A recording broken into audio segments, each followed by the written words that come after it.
अस्सलामुअलैकुम नाजरीन, आप देख रहे हैं सूबाई रंग न्यूज़ और इंटरटेनमेंट चैनल और मैं हूं मोमना शहबाज। सबसे पहले नजर डालते हैं आज की आम खबरों पर। डहरावाला शहर में और गिरदोनवाह में चोरी और डकैती का सिलसिला थम न सका। घर के बाहर खड़ी एक और मोटरसाइकिल चोरी हो गई।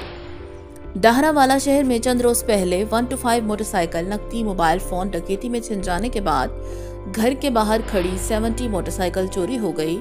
डहरावाला शहर के नवाही गांव 169 मुराद में ताहिर मजीद नामी शख्स के घर के बाहर खड़ी मोटरसाइकिल चोरी हो गई। सीसीटीवी फुटेज में वाज़ेह तौर पर नामालूम लोगों को घर के बाहर खड़ी मोटरसाइकिल चोरी करते देखा जा सकता है।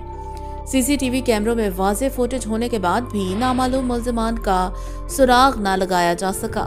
मोहम्मद अकरम, नुमाइंदा डहरावाला।